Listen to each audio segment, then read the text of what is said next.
The Watcher in the Woods. Ethan had always sought peace in the solitude of his cabin deep in the woods. It was a place to escape the noise of the world, a sanctuary far from the nearest town. But that peace was shattered soon after he moved in. At first, it was just a strange feeling, an unsettling sense that someone was watching him from the trees.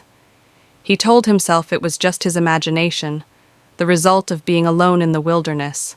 But the feeling grew, gnawing at him, especially at night. Then came the footprints. Large, deliberate prints appeared on the dirt path leading to his front door. Always fresh, always deep, always there when he checked in the morning. They didn't belong to any animal. The prints were human, but there was never anyone in sight. Ethan tried to shake it off, but the sensation of being watched never faded. One night, while sitting by the fire, he heard a soft scratching sound coming from the window.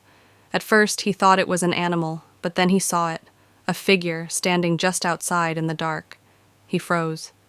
The shadow was tall and unmoving, its face obscured, but it was there, watching him. Heart pounding, Ethan grabbed a flashlight and rushed outside, but the figure was gone.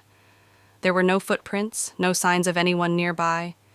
He checked the area again and again, but found nothing. The unease settled deeper into him, and then, a few days later, a note appeared on his doorstep. It was scrawled in jagged handwriting. "I see you.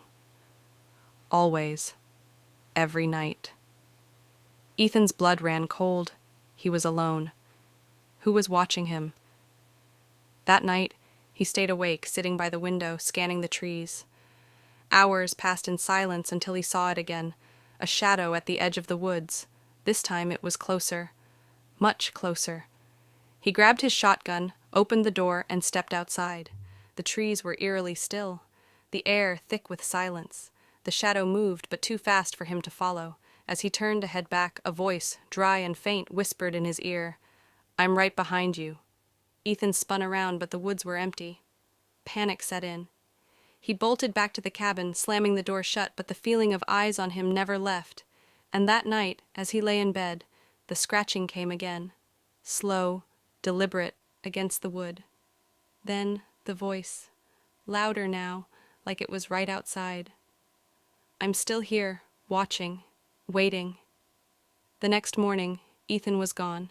His cabin remained abandoned, untouched, with no sign of struggle. The woods grew quiet again, but those who passed nearby swore they could hear scratching sounds in the dead of night, and sometimes, just at the edge of the trees, a shadow watching, waiting for its next victim. And if you listen close enough, you might hear the whisper, "I see you.